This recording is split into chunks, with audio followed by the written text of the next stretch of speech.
Hey, good evening, everyone. We're going to get started here in just a couple of seconds. Make sure that everybody can get logged on, and I hope you can hear me okay. But first off, I want to just take a moment and introduce myself to you. I know I've had a chance to meet some of you and some of the community members and parents since I've been here, but I haven't got to meet everybody. This is kind of an unusual start to a school year, I guess you could say. Not being able to meet with staff or with parents and have people on campus. So, my name is Bruce Kipper, and I'm originally from Arizona. Well, I'm originally from the state of Washington, believe it or not. I grew up in the eastern part of the state. I lived most of my adult life in Arizona. I worked at the Tempe Union High School District in Tempe, Arizona for 32 years and held various positions from classroom teacher to assistant principal. And then I spent 10 years as a building principal at Mountain Point High School in the Tempe district.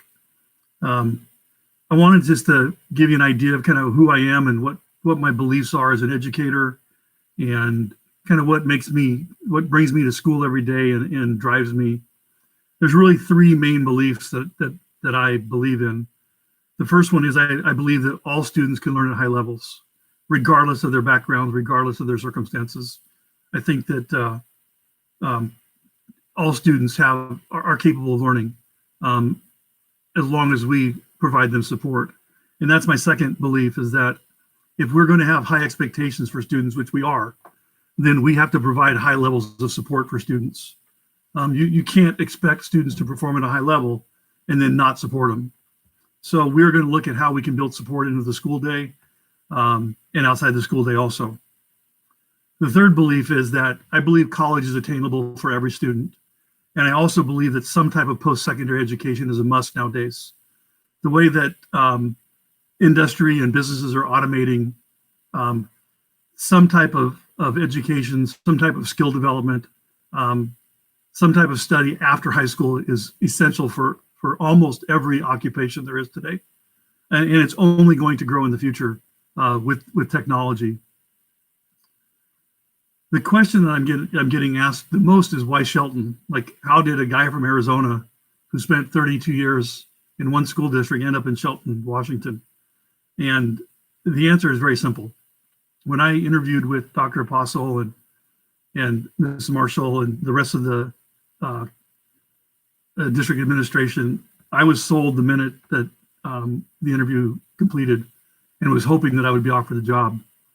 Their commitment to this district and this community is second to I have not seen a level of commitment to a community like this from this school district in 30 years. And I was sold the minute the interview was finished, and I just got a really good feeling about the commitment level.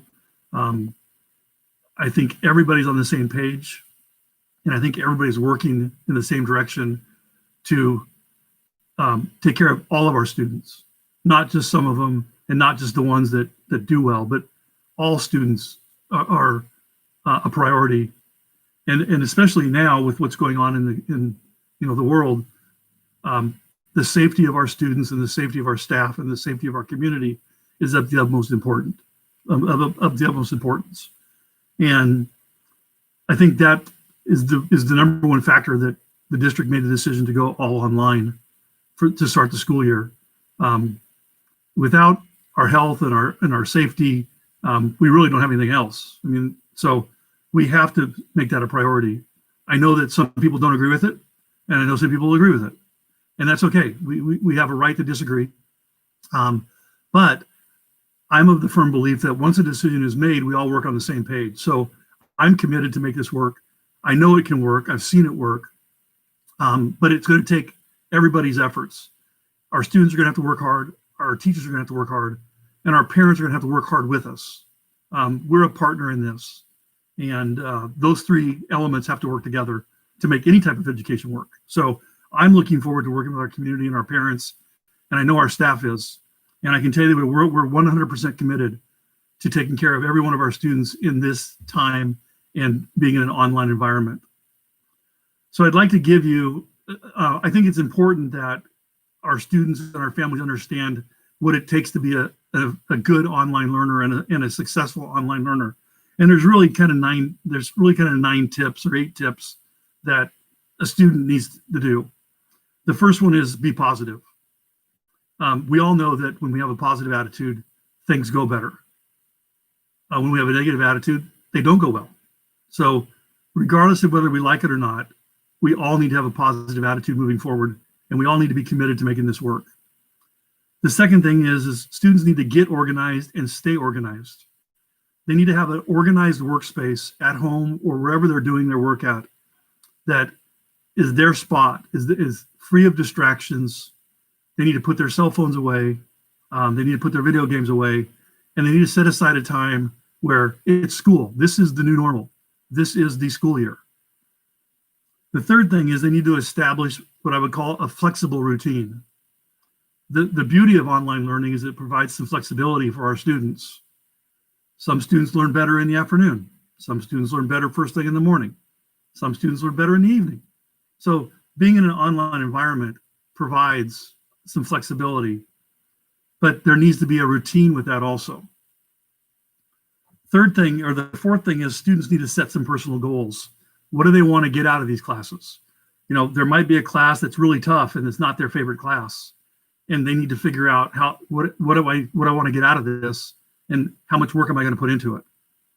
And then there's other classes where it may come a little easier, and they like the class and they do well in the class. So looking at each class and setting their goals and setting their priorities about how they're going to go about succeeding in that class is really important. The next thing is make the most of the resources that are provided. I can tell you that the K-12 platform has a number of resources built into it, whether it's textbooks or whether it's additional videos, whether it's supplementary material. There are a number of resources built into the K-12 curriculum. There's also outside resources. A great resource for math is the Khan Academy. They have a wide variety of tutorials on there that have helped many students, and it's free of charge. All of these resources are free of charge. The next thing is that students need to stay on track and stay on track, if you know what I mean. They can't afford to get off to a slow start. The first 2 to 3 weeks of this online environment is going to be the most important weeks of the trimester. And we don't know how long we're going to be in this online environment. So it's really important that students get off to a great start. The next thing is they need to schedule physical fitness during the day. You know how it is when you sit in front of I'm in Zoom meetings all the time, and I'm sure that many of our parents are in Zoom meetings. And man, after a couple of those hours, like, I'm ready to get up and move. And it's hard. It's mentally draining to sit in front of a computer and work for hours at a time. So students should schedule some physical activity, whether they work out, whether it's a jog, or whether it's, even whether they go skateboarding or something. Just get outside and get active, and give the brain a break from the computer. And the last thing is our students need to learn to deal with setbacks. Learning online, some people think, is easy. Like, I just go on the computer and I watch a video and then I do some assignments. It's not easy. For some students, it will be more difficult than being in person. For some students, it won't. But learning how to deal with setbacks and looking at it as an opportunity to recover is a key factor. So what exactly will the school day look like on September 2nd? So we are trying to make this as normal as possible. We want students to feel like they're a part of the Shelton High School community, and developing a positive, collaborative culture on campus is really important to me. When people work together, they accomplish more. It's that simple. The research is clear. So we want to make the students feel like they're part of the Shelton High School community. So they will have a schedule that looks just like the schedule they had in years past. It will have 5 classes on it. Okay, we will have a bell schedule, and the bell schedule will be every day. And students are expected to log in during their class times. Now, we know that not every student will be able to. So we are committed to being flexible, but The more routine that a student can get into as a regular school day, the better they're going to do. But again, we are committed to being flexible. If there's an issue, please communicate with us. We will work with all of our families to make sure that our students get the best experience possible. The next thing is that we know that not all students have connectivity, and that there are some connectivity issues. And we're committed to not leaving any student behind. And I think that our district has said it perfectly when they said that our families have the full support of the governing board, the superintendent, other district administrators, as well as the entire staff at Shelton High School. We're working on a plan right now to support all groups of students. We'll be coming out with that plan soon. Please know that we will not leave anybody behind. And that's the commitment that our district is making to all of our families, okay? The last thing is that we're going to offer the full load of classes that we normally offer. So we're offering all of our core classes. We're offering our CTE courses, our fine and performing arts courses, and various other electives that we would normally offer and that kids signed up to.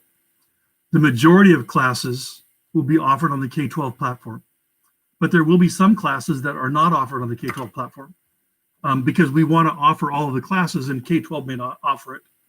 So those classes will be offered through Google Classroom, and the teachers of those classes are working hard right now to develop the curriculum so that students will have the same access that they would have if they're here.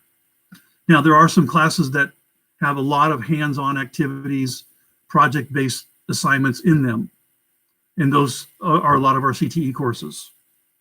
We're going to work in the future when it's safe. We're going to work on how we address those hands-on activities, but we have to make sure, one, it's safe, and we have to make sure we can do it in a way that doesn't endanger anybody and doesn't put anybody at risk. So we are committed to doing that, and we will be evaluating every week or two to see where we're at and whether we can start to address some of those hands-on things. So those are just that's some of the information I wanted to give you before I start answering questions. I see that there's questions coming in on the chat line, and so I'm just going to go through the questions and answer them. I will be sending out the information about the tips for online learning for our students.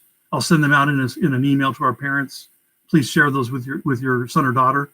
And then in the future forums, I'll also have tips for parents, because parents need to be good online learners also. And it doesn't mean you have to know the curriculum, okay? So there are tips that you can utilize that will help your son or daughter be successful in their classes. So let me start taking a look at the questions, and we'll just start going through questions. So one of the first questions we have is, how will kids with IEPs be supported? So right now, we understand that students with IEPs are going to have high needs, and that's part of that planning process that we're doing. Our director of special education at the district and our department chair here on campus are working feverishly to figure out, how do we support those students, not only if they have to come to school, but how do we support them in the community? How do we make sure they have the resources they need? So we are working on that. And like a lot of things right now, we don't have the answers to everything, but we are committed to working on those and providing those answers later. So just know that we are working on that, and that is a priority for us. So the first day of school is September 2nd. Another question is, how long will classes last? So we're working on a bell schedule right now. I've almost got it complete. It's been approved by the district. Once I get the last tweaks in it, I will get that up on the website. I will notify parents when it's available. So classes are going to be about an hour, which is a few minutes less than they were last year. But built into, I'll give you this. On Monday, Tuesday, Wednesday, Thursday, we'll have the same schedule posted. And in that is a 30-minute advisory period built, where students will know during that time that they can get help from their teachers. There will be priority days for different subjects on each of those days. Teachers will be available during that time for just help, either small group or individuals. Counselors may use that time to virtually meet with students. if they need to. There'll be a lot of things we can do with that period. And that on those days, the classes are like 61 minutes, I think. And then on Friday, we have what I would call an early out. The class schedule is reduced by an hour. So instead of getting out at 2:20, the day ends at 1:20. And that gives our students at the end there about an hour and a half of study time if they need it. It also gives our teachers time to work together and collaborate on how things are going, how kids are doing. And I think it's important that our teachers have one day a week for an hour, a little over an hour, to collaborate and work in their PLCs. Because again, if our teachers work together and they collaborate, all of our kids will do better. So that's in just what the schedule will look like. Same time, like 7:45 to 2:20 are going to be the posted hours. But again, we know that there are things that happen that students won't be on during that time, but they'll be on during a different time. And again, we're going to be flexible. Once we find out from the state how many minutes or hours a student has to be logged in to be considered for attendance, we will let you know that. So I think I kind of answered how long the classes will last. Let's see, are these classes going to replay throughout the day for those who can't? Yeah, so the great thing about online learning is that everything's available 24/7. So there are snippets, what I would call small video snippets. There's additional written and oral resources that are on there related to the assignments. And so students can watch those at any time. And one of the things that I'm talking to the teachers about is when they're in front of students online. So I'll call it Zoom. It's K-12 has like a Zoom platform that they can video chat and have group meetings like a Zoom. When teachers are in front of students, they should be helping students resolve their issues and their problems and working on what's causing the students problems in class. What can't they do? What are they having trouble with? Because all of the so-called lectures are available via video. So teachers don't really need to lecture when they have students in front of them. And I call that like flipping the classroom. And so students can watch those videos in the evenings, they can watch them in the morning, they can watch them on the weekends. They're available 24/7.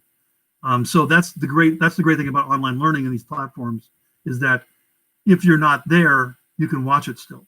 Okay. Let's see, we talked about students with IEPs. What will school supplies look like and how can I access the list? So teachers have asked that same question. Like, are we going to hand out textbooks? Are we going to hand out novels for kids to read? So everything is self-contained in the K-12 platform to be comprehensive and to provide everything a student would have as if they were here in the building. So their textbooks and their resources are all embedded into the program. There may be a situation, though, where a teacher wants to use a resource that we have, and we may have arranged for students or for the resource to be taken to students or have students pick them up or something of that nature. There might be something like that, because teachers can add additional resources to the platform. They can add additional videos. They can subtract assignments out of it or add assignments to it, depending on what's going on with the classroom and how students are doing. So the program is really flexible. It contains all of the resources that are needed. So there's really not a supply list, but again, I haven't gone through the training with K-12 yet, and our teachers are going through it on Monday, starting on Tuesday, Tuesday, Wednesday, Thursday. So once we go through the training, we'll have a better idea of what resources might be needed that aren't contained in the K-12 platform. But another thing that we need to be aware of too is with online learning, there is note taking. There is, writing things down. So students will need to have those basic supplies like notebook. I'd have a notebook for each class. I'd have a 3-ring binder. I'd have, ruled paper. I'd have plenty of pencils and pens and those type of things, just like they were coming to school, because there are note-taking activities and those type of things that they'll want to do. Another thing, another question was, do the kids have to be on school at a certain time? We kind of talked about that. The expectation is yes. I mean, and just like we would expect them to be here at 7:45 if we were in school. It's not okay to show up at 8:15, or it's not okay to miss your first class. But I do understand things happen. I know that families have multiple students at home and limited devices. Students might have limited connectivity also.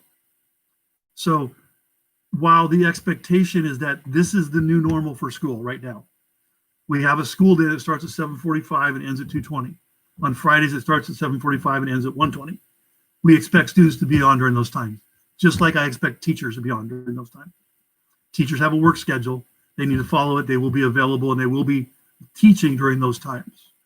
And they will be, helping students during those times. So the answer is yes, we expect them to, but we know that there are things that come up, and we're willing to be flexible.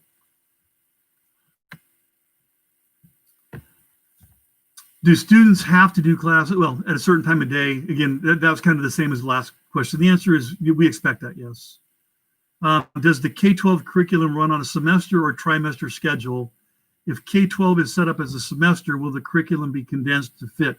So K-12 is working with us, with our district as a whole, and it is going to fit into the trimester schedule. So the curriculum that is taught in a trimester would be equivalent to what is taught in a regular school year, like last year before COVID hit, of that nature. So yes, we're not taking a semester's worth of work and condensing it to a trimester. They're working with us to figure out what are the essential standards and what are what needs to be in there. So it's being adapted. When do we expect kids to get their schedules? So right now we have the master schedule 90% complete. We just are kind of moving some things around and leveling classes out so teachers have about the same size classes, and one doesn't have much larger classes than the other one. They're working with the equal number of kids. So I would expect the schedules to be available. I'm going to guess probably 7 to 10 days before school starts, someplace in there. Maybe a little bit sooner, maybe a couple weeks, but we're just about done with the master schedule. And the great thing is we got to add a couple more teachers, so that's going to reduce class sizes in a couple of areas. So we're just doing those kind of tweaks right now.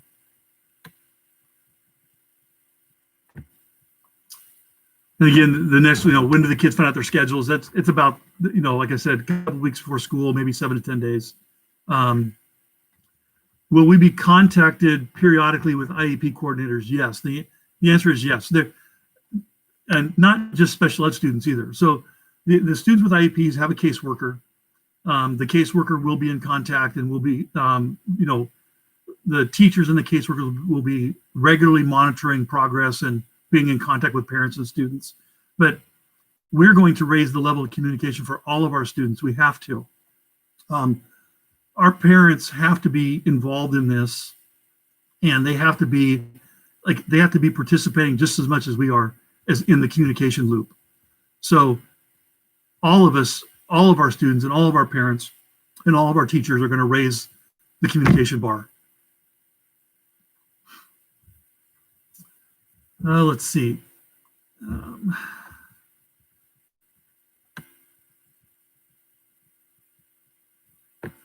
So how does a student start using K-12?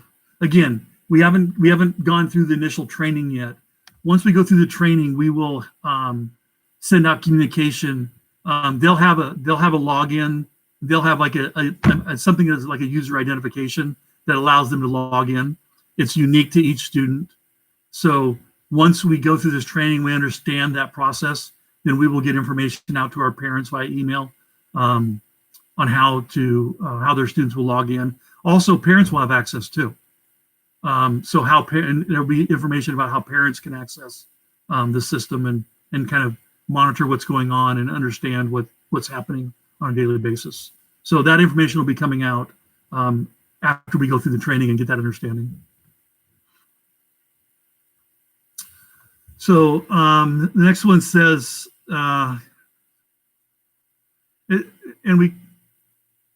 It's about length of classes. We talked about that.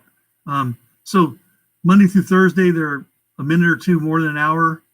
Friday, they're 4 or 5 minutes less than an hour. So they range from 56 minutes to like 61 minutes, depending on whether it's Monday through Thursday or Friday.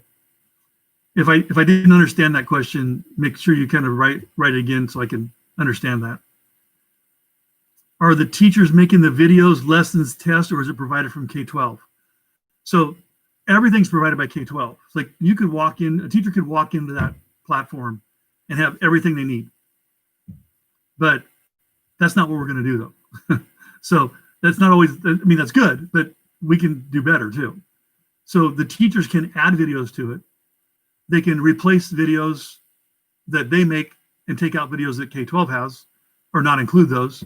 They can add lessons and take out lessons. So there's a lot of flexibility with the program. So yes, the teachers, it won't be strictly the teachers' videos, but the teachers can add videos to the platform. Oh, here's a good question too. What's the plan for sports and extracurricular activities? So I'm sure that those of you that have an athlete, or those that have children that participate in athletics, high school athletics, the WIAA has decided that they've rearranged some of the sports. The conference that we're in has decided that we are not going to have any sports to start the school year. The first sports season is going to start sometime in, I want to say it's early December. And I talked to Mr. Leopold, our athletic director, and he's been keeping me up to date on everything going on. There will, however, the WIAA has said that in late September, teams can start practicing, provided that the health department, the CDC, and all those guidelines can be met. So depending on what happens between now and the end of September, there could be some participation in practices, not necessarily competitions against other schools. And so you can look for the first official season to start mid to late December, I believe it is. And we'll send out more information on that also. And I know coaches are communicating with their athletes and their families on that. As far as extracurricular activities, clubs, those type of things, right now we're not having anybody come on campus. We're going to evaluate after the first 2 or 3 weeks. We'll evaluate and see where the county is, see whether we're still in a high risk category or not. I know the superintendent is committed. We understand how important it is for our students' mental well-being to be connected to their peers and to be connected to the adults that they associate with, like their coaches and their sponsors and their, the club sponsors on campus. Those things are really important to our students. One thing that I think is really important at any level, but especially the high school level, is developing a well-rounded student. We want our students to be well-rounded, well-learned, and have, common sense, and develop those 21st century skills of working interdependently as well as independently, being digital learners. So having students in clubs and activities and sports is really important to me. I was talking to one of our teachers today, and I kind of get, everybody looks at, if you haven't met me, I'm tall, I'm 6'6", so I'm really tall. And, people associate me with athletics. And I can tell you one of the things I'm most proud of in my career is that in 2014, I think it was, we were honored by the Kennedy Center for the Arts in Washington, D.C. as having the top the visual and performing arts program in high school in the country. And we got to go back to Washington, D.C. for the celebration and the banquet and the dinner. And it was really an honor to be there. President Obama was there, and it was quite an honor to be in that room with all of the other people that were being honored. So I know how important it is to students to be involved in clubs and extracurricular activities.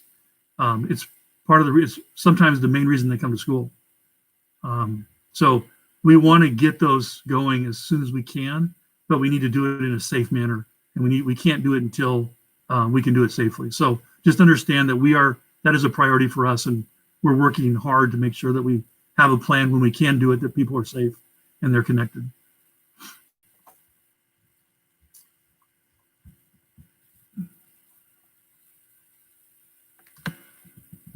Are seniors going to be required to take electives when their required classes are less than a full schedule? You know, what's funny, I asked that question today myself, because I'm still learning. Every state and school district does things a little differently.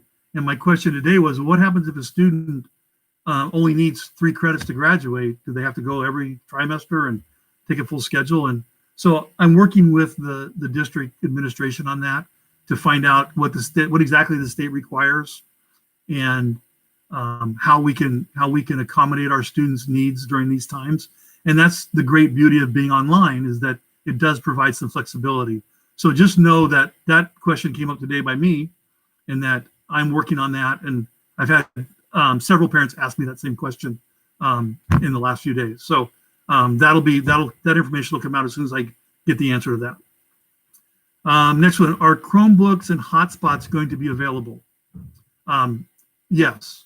So I know that I believe that some students received a Chromebook last year and still have them, and those they can still use. I know the district is purchasing hotspots, and parents will be able to check them out if needed. And so I'm just telling you that Dr. Apostle is committed to this, and we're going to do whatever we can do to make sure students have access.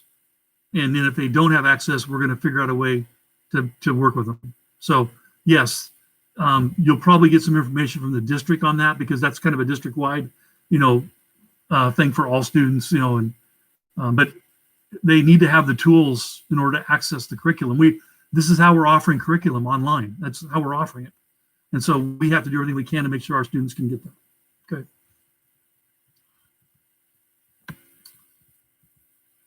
You guys are coming up with some good questions today.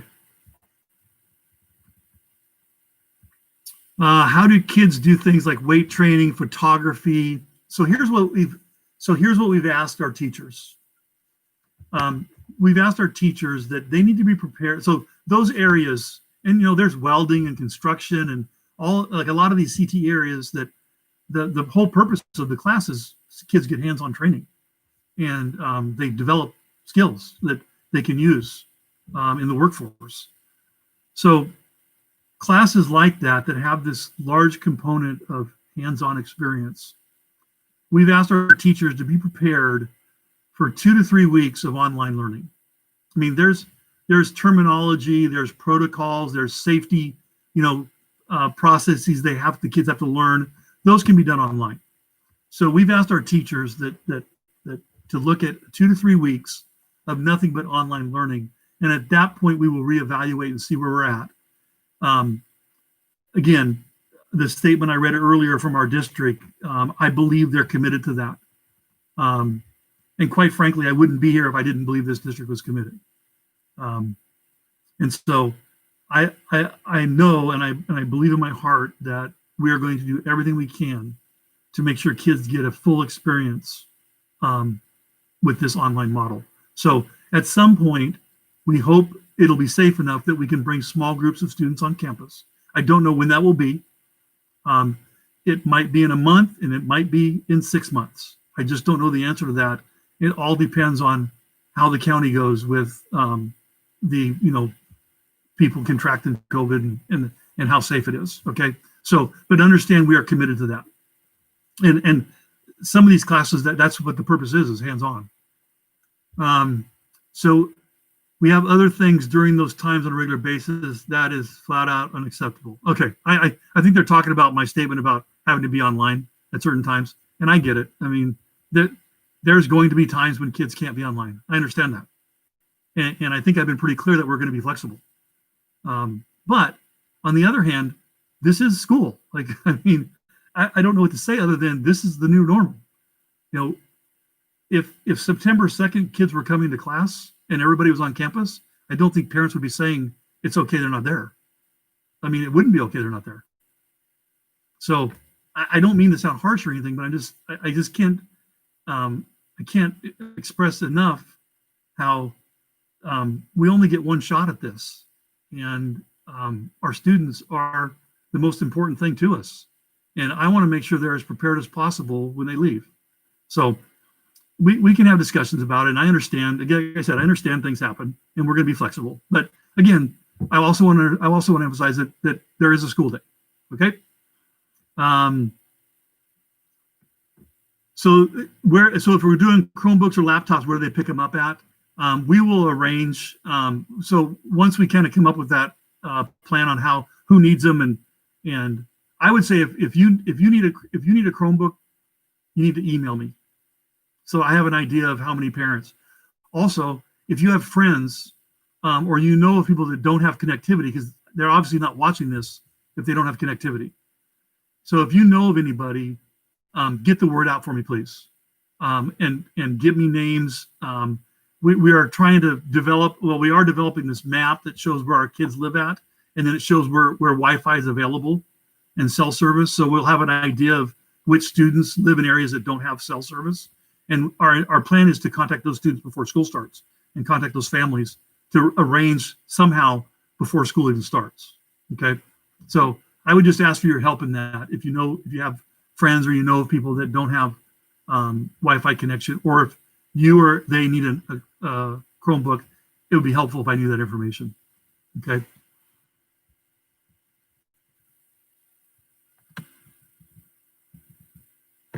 Let's see. How will students receive IDs?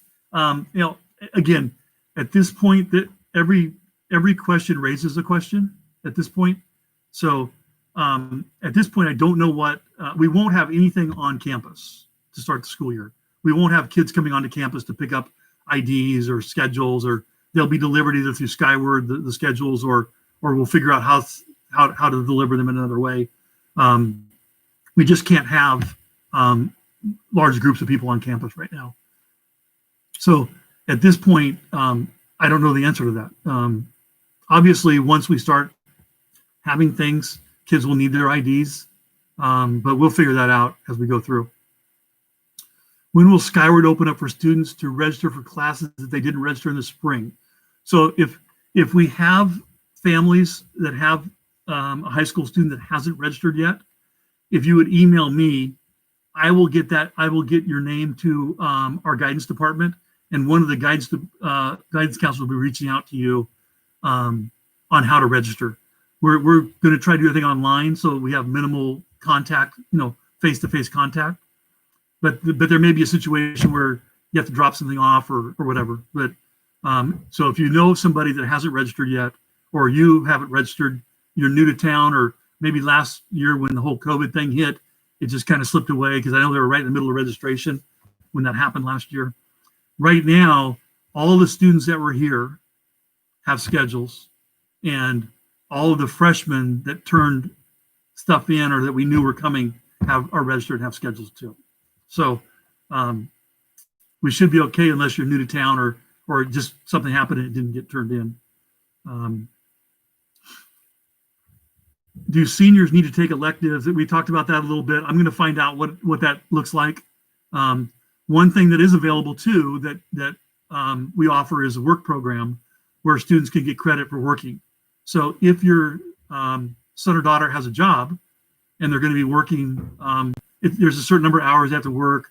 Their employer has to sign off, and then somebody from the school comes out to talk to the employer and does a small evaluation. So there is some criteria, but students can get credit for working. So that's one way to reduce their class schedule yet earn credit. So again, I would encourage you, if that's something you're interested in, it's something that can still be done. And I would encourage you to contact your child's guidance counselor or send me an email, and I'll get it to the guidance department. One thing I hope you know, if you try to contact me, I respond really quickly. I just believe that we cannot communicate too much. And if you email me, I will get back to you, and I will make sure that whatever your question is gets answered, or whatever concerns you have get addressed. And so feel free to email me, and I will get it to wherever it needs to go. Says, curious about music courses. I have an incoming freshman who has always participated in choir. We are offering music classes, yes. They'll look a little different online.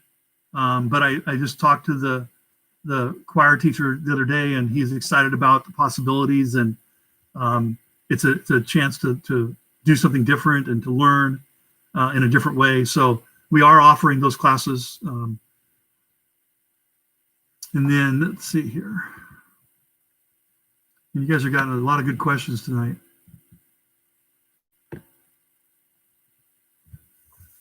Will there be allowances for incoming freshmen who are learning at the high school level and expectations for the first time? What does a full load look like? How many hours per day of screen time is expected? So multi-part question and really good question. So yeah, the jump from 8th grade to 9th grade is hard enough when the kids are even here. Some of our toughest classes are kids take as a freshman because of the maturity level they're at, and then the curriculum level of the class. So yeah, I think that we understand, and our teachers understand, that this is going to be a learning curve for everybody, including our teachers. And so I think everybody is looking at it like, we're going to be flexible. We're going to be diligent in our efforts to make sure kids are succeeding. We're going to give kids opportunities to succeed that they may not have had in the past. So yeah, I think that there has to be, especially for freshmen, and well, everybody, because nobody's used to learning online. Even our seniors haven't had this much of an online experience before. But especially our freshmen, there's going to have to be some special attention. That's why I think during the advisory period during the day, it's going to be important that guidance counselors follow up with kids and are checking in with kids and making sure they're doing okay. As far as the amount of screen time, we'll know more about that after we go through the training next week. I don't believe it's going to be sitting in front of a computer for 6 hours. That wouldn't be healthy for anybody. I think it's going to depend on each student, and kind of how quickly they move through it, or how many times they have to go back and watch a video again on a lesson, or how many resources they have to access to kind of keep up. So I think it's going to depend on the student. But we'll know more about that once we go through the training. And a full load is 5 classes. Each student will have 5 classes. Most of the time they have 3 to 4 core classes, and then usually 2 electives that they like and that they're interested in, and they're usually kind of what they're passionate about. So yeah, but 5 is the full load.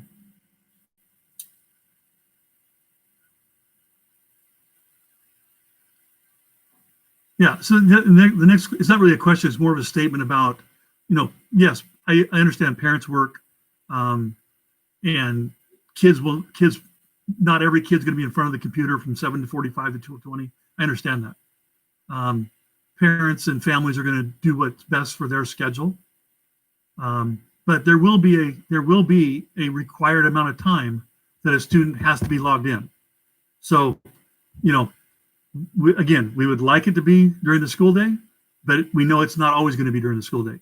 But just understand there will be some requirements, just like there's attendance requirements. A student has to come to school in normal circumstances to get credit. They can't just stay home and then come and take the test. Okay, so there will be some expectations and some requirements for being logged in. We'll know more about that as we go through the training. And then also we know that families have multiple kids at home and limited devices, so they've got to space it out when kids can be on there. We understand that. Let's see. How long is the lunch period? However long you want it to be. That's the beauty of online learning. So typically a lunch period, like on the schedule, it will say 30 minutes. That's more for teachers now when we're in the online. So remember, the schedule you're going to see, the bell schedule, is only while we're online, or that we're in some kind of blended half online, half here. But when we're fully in person, whenever that is, the bell schedule will look like it did in the past.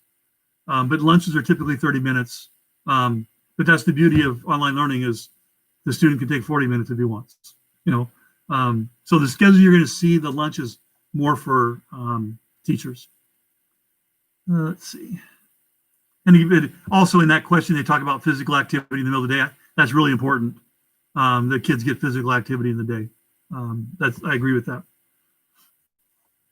Again, we talked about, there's another one about how long the school day is, and we're going to be flexible. I think I've touched on that. We are committed to being flexible. We're committed to doing whatever it takes to make sure our kids succeed.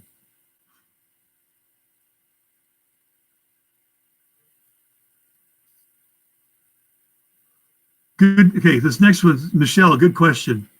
Would be getting access codes for using Microsoft and other platforms? Will we need to have access to web cameras and mics and those type of things? The answer is yes, but until we actually see the K-12 platform, we won't know what access is needed for sure.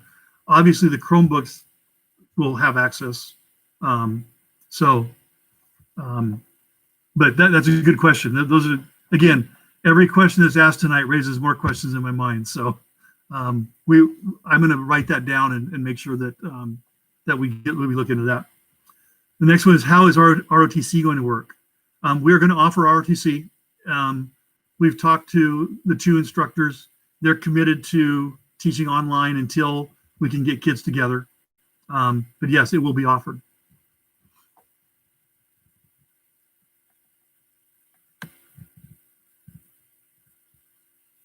We talked about how many classes and is homework due every day or on Fridays.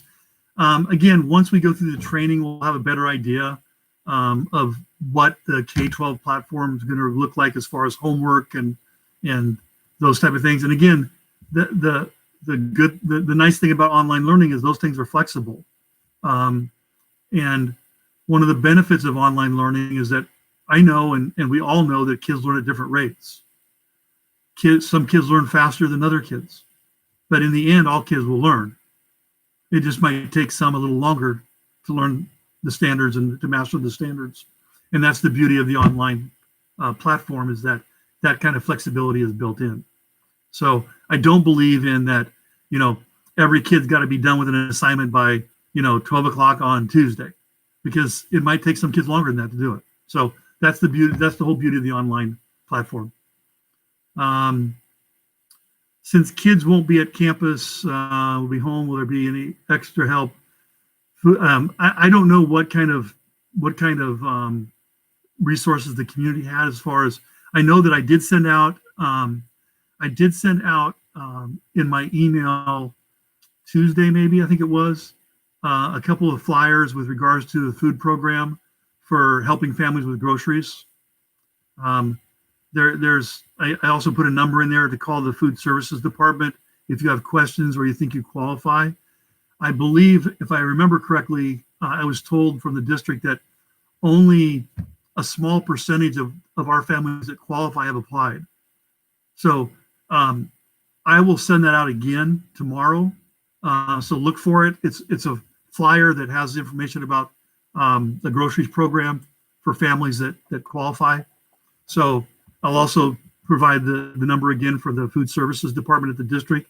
If you have any questions at all, if you even think you might remotely qualify, please call that number. It can't hurt.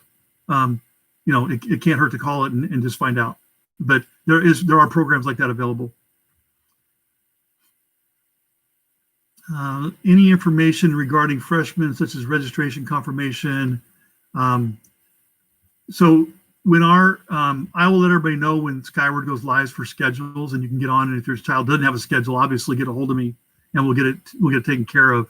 But I can tell you that in talking to Ms. Gardner, who does our master schedule, we're pretty confident that if a student was here last year, they have a schedule and they're registered, and all of the incoming freshmen that we know of that are coming from the junior high have schedules.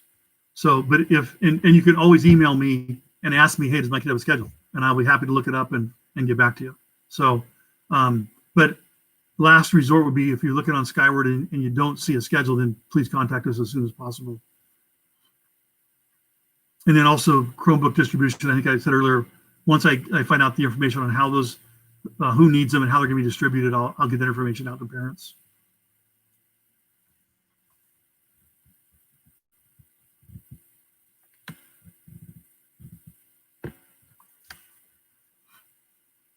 So when kids are on campus, they have adult supervision. At home, it's up to us to supervise. That's the difference. Yeah, and why they're, but yeah, that's exactly true. You know, we understand that there has to be flexibility built into this, and we also understand that, you know, parents got to go to work, like, you know, and their son or daughter may learn at a different time of the day. We understand that. So again, I think I've been really clear about what the expectations are, but we know that there's flexibility has to be, we have to, just like I said earlier, that your son or daughter needs to establish a flexible routine. We need to do the same thing. So school pictures, again, right now, there won't be any large groups of kids coming onto campus. That would be something we would look to do in the spring if we're allowed to bring groups of kids on campus. And that's all going to be driven by the data and what the health department says.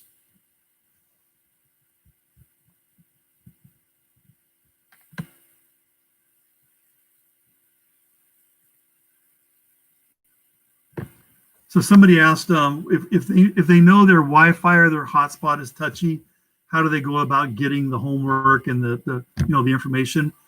I would say if you know right now that you live in an area that has spotty or no Wi-Fi connection, well, one, I don't know, you might be, maybe you're somebody else watching this, but if you know of people that don't have that, make sure they contact us and contact me. You can contact any of the administrators. And what we want to do is we want to work with you before the school year starts and figure out how this is going to work for your son or daughter, and not wait until 2 to 3 weeks into the school year and now they're behind. So we want to head all those off as quickly as we can before the school year and have a plan in place. So when school starts, we know how we're going to do it. Okay. So if you know of anybody or you have that situation, please contact myself, the guidance counselor, one of the administrators. Just reach out to us and we'll work with you.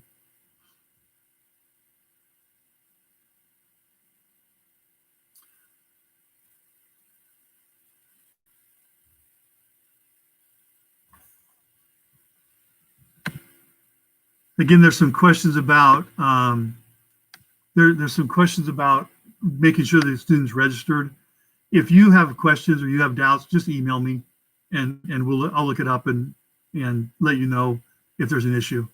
I don't want people to wait and wonder if they're registered properly or not. And I can even tell you what classes that they're currently scheduled for. So yeah.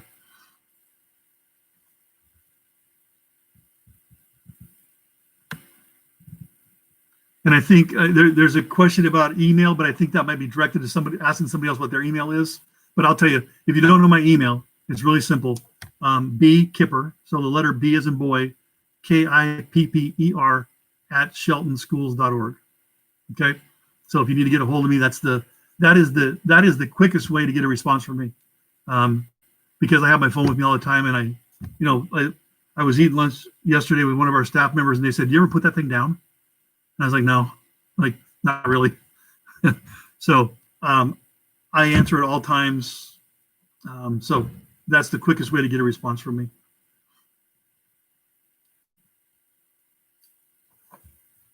And I like it on here too. There is parents telling other parents about what resources are available, which is good, like different meal programs that are available.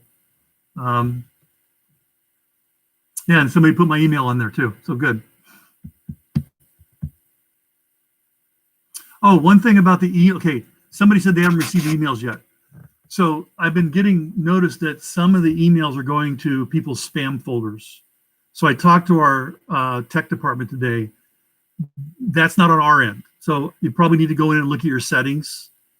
And then if you go into your spam folder right now, you'd probably see a couple of emails from me in the last couple of days. I sent one out today. I think I sent one out yesterday. I think I sent one out Monday or Tuesday. So if you haven't seen them, they're probably in your spam folder, and just mark those as not spam. And I asked our tech department, is there anything we can do? And they said, no, it's on the other end on how your spam folder is set up. So I will tell you that I will send out an email every week. It's typically on Mondays. If something comes up and I get too busy, it'll come out on Tuesday, but I send out an email every week, kind of let you know what's going on at school, just different things. I want to keep you in the loop on what's happening. In a normal school year, I would let you know what how kids are succeeding at, how they've been recognized or honored, teachers, those type of things, and then also what the activities are going on for the week. We want you, under normal times, we want you here. Believe me, this is difficult for us not having people on campus. This is not what teachers like. They want their kids here. They want their students here. We want parents here. So under normal circumstances, you'd be getting all this information about activities we have going on because we want you here. And we want you supporting us and supporting your son or daughter. So look for those emails. Again, if you don't see them, go to your spam folder and check and set the spam so it's not a spam.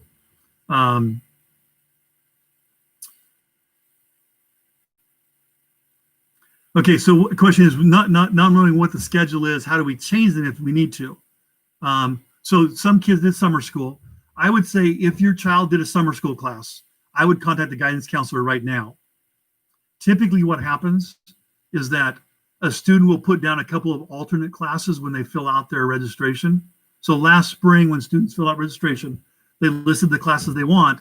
Then they listed a couple of others that they would be willing to take if either something wasn't available or they took a class in summer school.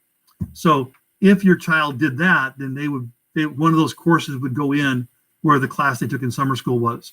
But I would, if you took a summer school class, your child did, I would email the guidance counselors, whichever guidance counselor. Again, email me and I'll forward it, and they can check the schedule to see if changes need to be made.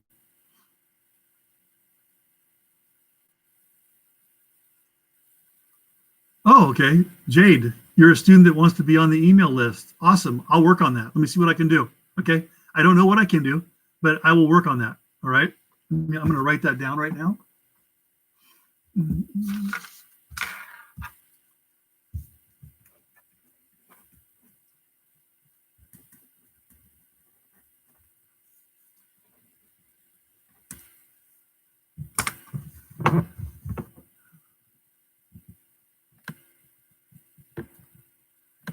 Okay, that looks like it's all the questions, and it's 7:28. What do you know? Just about an hour. But again, if you have questions that come up, like I said, every question raises a question at this point. So if you have questions that come up, feel free to email me. And we again, I can't emphasize enough how committed we are to being flexible, to doing whatever it takes to help our students. This is all hands on deck. And everybody's going in the same direction on this. So something about homework expectations. I don't know if I elaborated on that quite yet until we go through the K-12 training to find out. Again, we understand that kids have 5 classes and that every teacher can't have an hour of homework a night. We get that. So we're going to, once we go through the training, we will have some discussions about what's reasonable. So I apologize, I didn't elaborate more on that. The last question is, when's the next forum? So we're going to have one a week. Thursday doesn't seem to be a great night. There's a lot of stuff happening on Thursdays. So I'm maybe looking at Monday. I know it's kind of a quick turnaround between now and Monday, but I'm looking at maybe earlier in the week because it seems that Tuesday, Wednesday, Thursdays are always pretty busy. But let me, we will have one a week. And again, every question raises a question, and that's why I think there's a need to have them so that nobody's in the dark about what's happening. My goal is when September 2nd happens, we all understand what's happening. We all know what's going on, and we all know what the expectations are, and we're all working in the same direction. And as they say, we're rowing the boat in the same direction. So To close, I would just like to say I am super happy to be here. I told a friend the other day, I haven't been this happy in years. I missed being on a campus. I hadn't been on a campus for 2 years. And I really think that I do my best work when I'm on a campus working with students. And I wanted to go someplace where I could help make a difference. And I am committed to your students. And I know that you're committed to your children. And we're going to make this the best year we can, given the circumstances that we're given. So I want to thank everybody for attending. And again, if you have questions, email me. I'll be happy to answer them, and I will return them as quickly as I can. All right? So everybody have a great night, and we will see you next week. I will get an email out letting you know what day it'll be. So anyway, have a great night.